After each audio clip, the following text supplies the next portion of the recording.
Have you ever wondered to yourself, why did I come here? As in, like, why you decided to come to Earth? I'm sure you have. That's a very common question.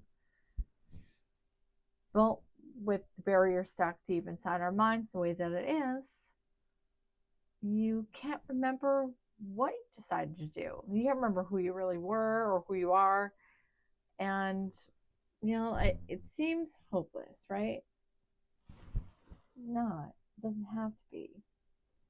There is somebody that does know why you decided to come here, and that would be your spirit guide.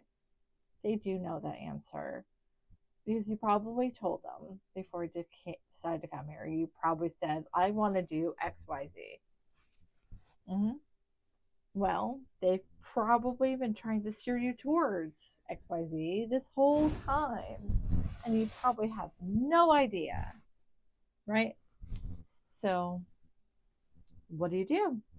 How do you communicate with your spirit guide?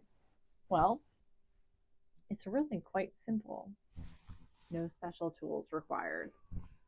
All you have to do is start trying. Well, you have to figure out how they're communicating with you. And the best way you can figure that out is by starting with, you're going to do one question at a time. Okay. And so you stick with the first question. The first question should be, what is your name? What is your name?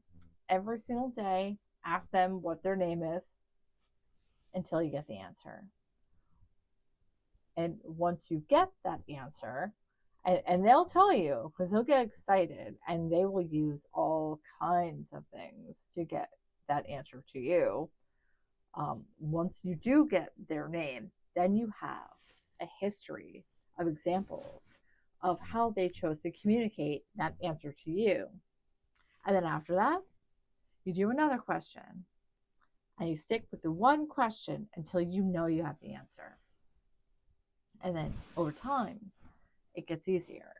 And you don't have to stick with that one question for as long anymore. Sometimes you will, but it will get easier.